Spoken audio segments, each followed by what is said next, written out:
ก็พี่เขาขี้สางลุดตัวก็อับป่วยครับก็ทีนริมให้บ้านก็จะเฉยเราก็ไปห้าหลังเลยนะ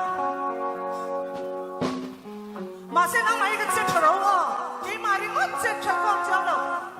อินเจเฉตั้งไงเจ้า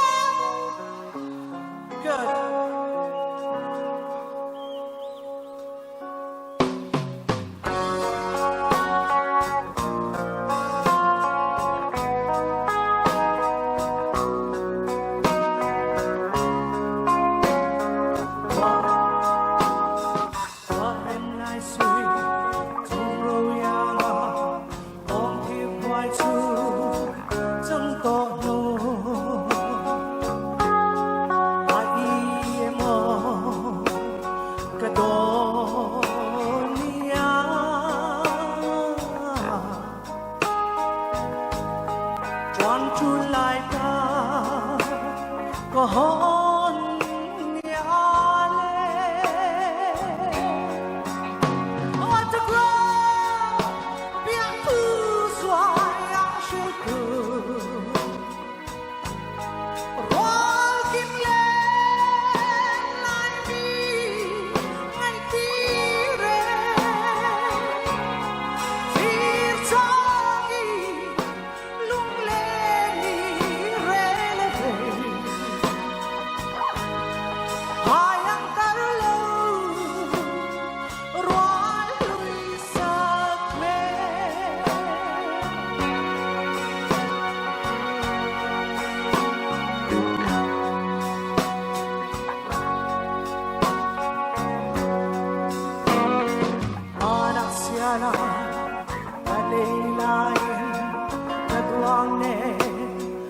Bin không qua tiêu cả vang ai đón chiều em